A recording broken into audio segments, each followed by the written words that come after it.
This one is the first book, and this one is the second.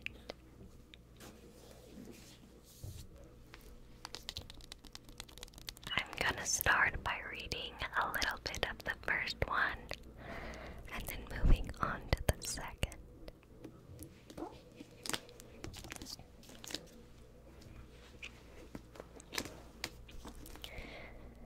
So this is called Divine Rivals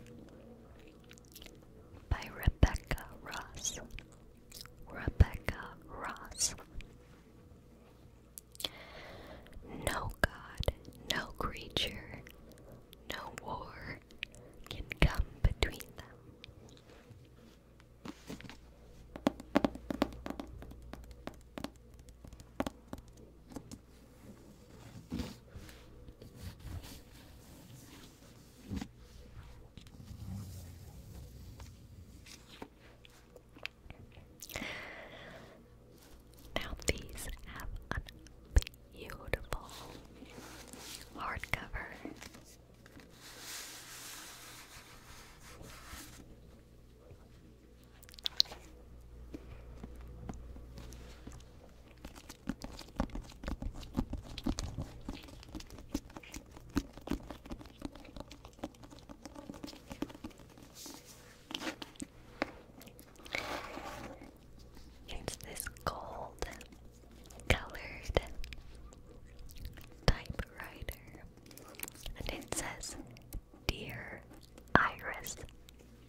Iris writes letters to her brother and slips them beneath her wardrobe window.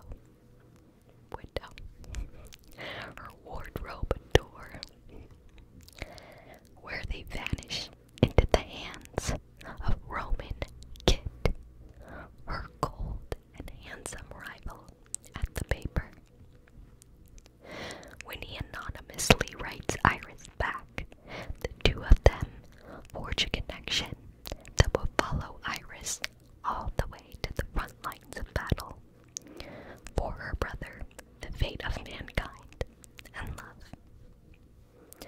Divine Rivals is an epic enemies to lovers fantasy novel filled with hope and heartbreak and the unparalleled power of love.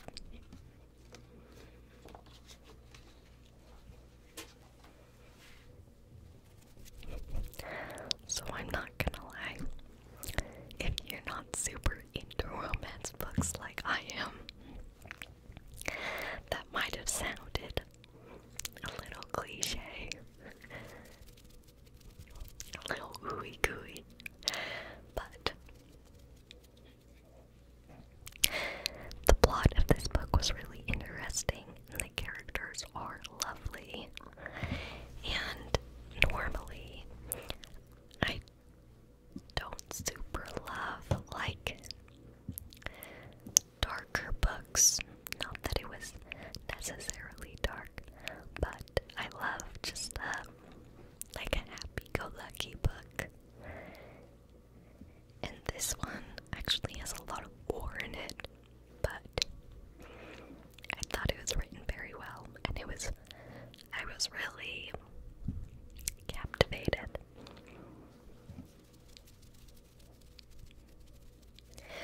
I also cried reading this series quite a few times. So, it's like old-timey war and mystery, and it kind of reminds me of, it gives me Fantastic Beasts vibes, if you've seen that movie.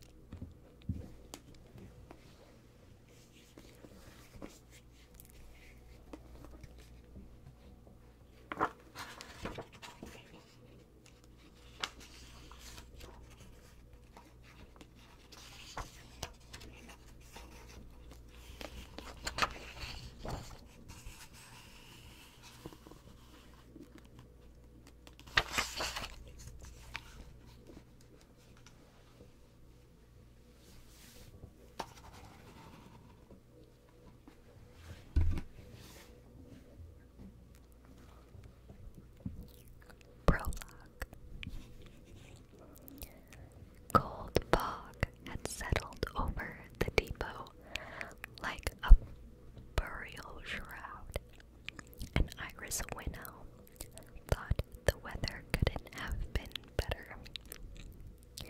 She could hardly see the train through the gloom, but she could taste it in the evening air.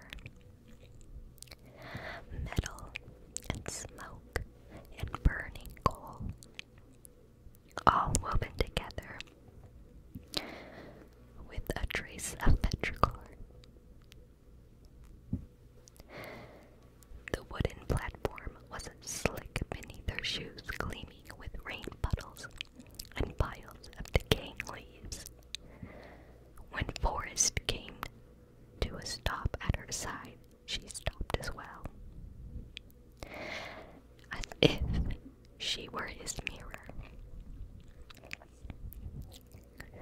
The two of them were often mistaken for twins, with their wide-set hazel eyes, wavy chestnut hair, and the freckles that spilled across their noses. But Forrest was tall, Iris petite. He was 5 years her senior, and for the first time in her life, Iris wished that she were older than him. "I won't be gone long," he said. "Only a few months, I think." Her brother glanced at her in the fading light,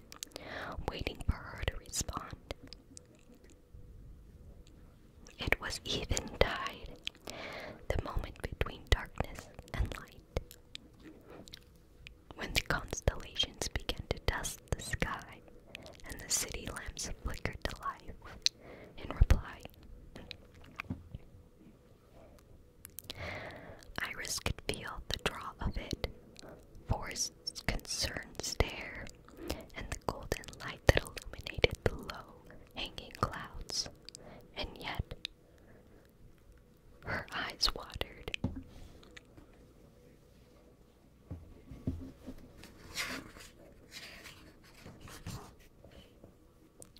Wandered. I just realized that sentence didn't make sense. Wandered.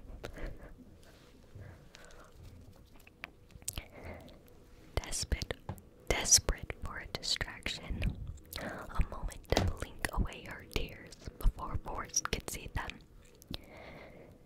There was a soldier to her right, a young woman dressed in a perfectly starched uniform. Iris was struck by a wild thought, one that must have traveled across her face, because Forrest cleared his throat. "I should come with you," Iris said, meeting his gaze. "It's not too late. I can enlist." "No, Iris," Forrest replied sharply. "You made me 2 promises, remember? 2 promises hardly a day old." Iris frowned. "How could I forget?" "Then speak them back to me." She crossed her arms to ward off the autumn chill and the strange cadence in Forrest's voice. There was a hint of desperation she hadn't heard in him until now, and goose flesh rippled across her arms beneath her thin sweater. "Take care of Mom," she said, mimicking his baritone. It brought a smile to his face. "Stay in school."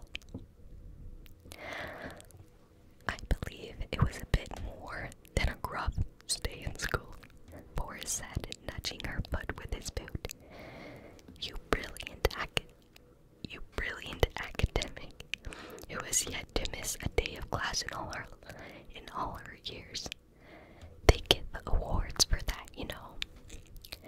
"Fine," Iris relented, a blush nipping her cheeks. "You said promise me you'll enjoy your final year of school, and I'll be back in time to see you graduate."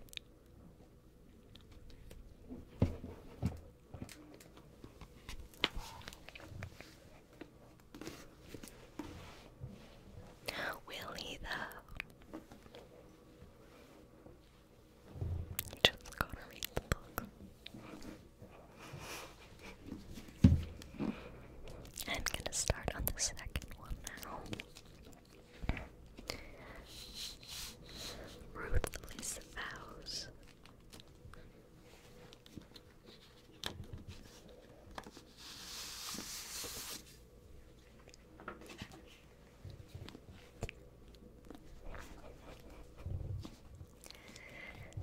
This one says, "Dear Rowan." Oh my gosh, there's another book character called Rowan. I hope some people know who I'm talking about. Roman. Goodness, I'm just butchering it today. I'm an amateur. Dear Roman.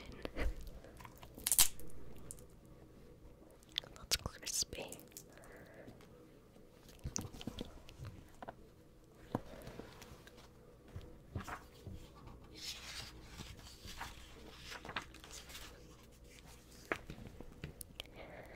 The dedication says, "For anyone who sought a different realm through the wardrobe door, who wrote a letter and is still waiting for a reply, or who dreams of stories and bleeds words."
to say Dakre, but I feel like that's wrong. I don't know. It doesn't matter. On Dakre's movements, we're just gonna call them them. They both take the opportunity to head westward once more, despite the danger, knowing it's only a matter of time before the conflict reaches the city that's unprepared and fracturing. Since walking below, ooh, this is gonna bother me.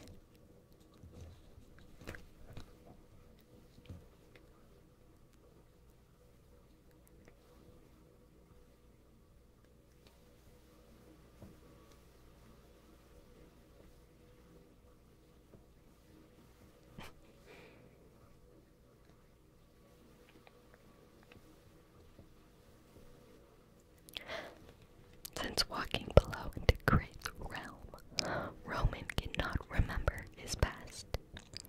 But given the reassurance that his memories will return in time, Roman begins to write articles for Doug Gray, now I'm irritated. Uncertain of his place in the greater scheme of the war, when a strange letter arrives by wardrobe door, Roman is first suspicious, then intrigued, as he strikes up a correspondence with his mysterious pen pal. Roman will soon have to make a decision to stand with the Gray, or betray the god who healed him. As the days grow darker, inevitably drawing Roman and Iris closer together, the two of them will risk their very hearts and futures to turn the tides of the war. Filled with romance, longing, and a race to save each other and those they care about, Ruthless Vows is the epic conclusion to Divine Rivals and Iris and Roman's breathtaking love story.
she had reassured the human king at the time. As for the other three divines, Alba, Mir, and Luz, Enba had never been worried about their waking. But all good things eventually came to an end, and all songs had a final verse. Deka would wake, and she would be waiting for him, and Buck curled her long fingers into a fist at her side, feeling the ache.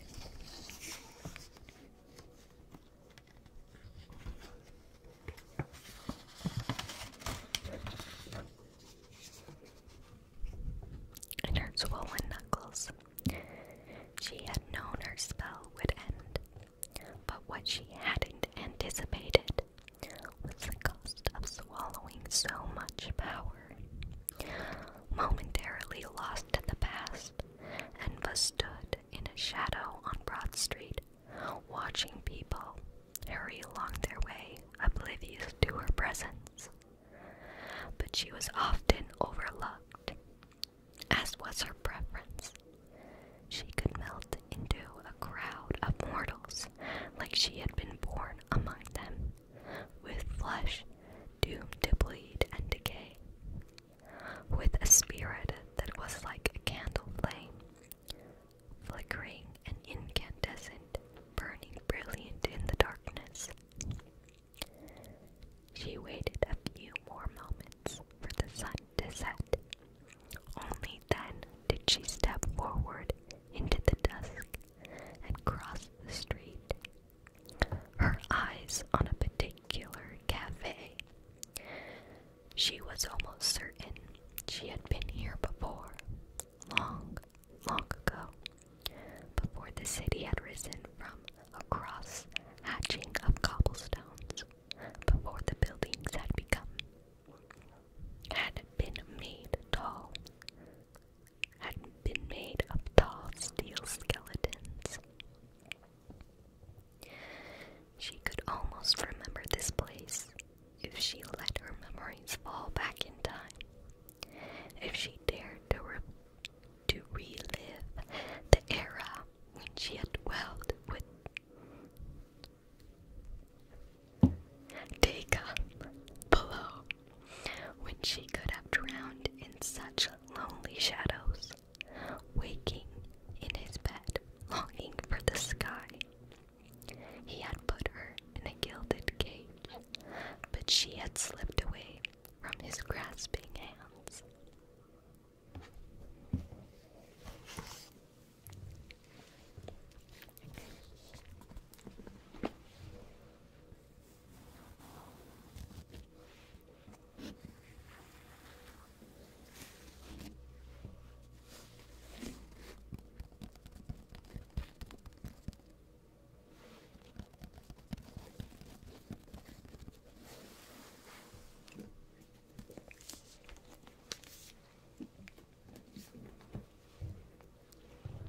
Oh, I love me a good book. I love me a good book. Motorcycle. I don't know if you guys heard that or not. It was pretty loud. Anyway, I hope that you were able to relax, and if we're lucky, fall asleep and get some good rest. I love you loads, and I'll see you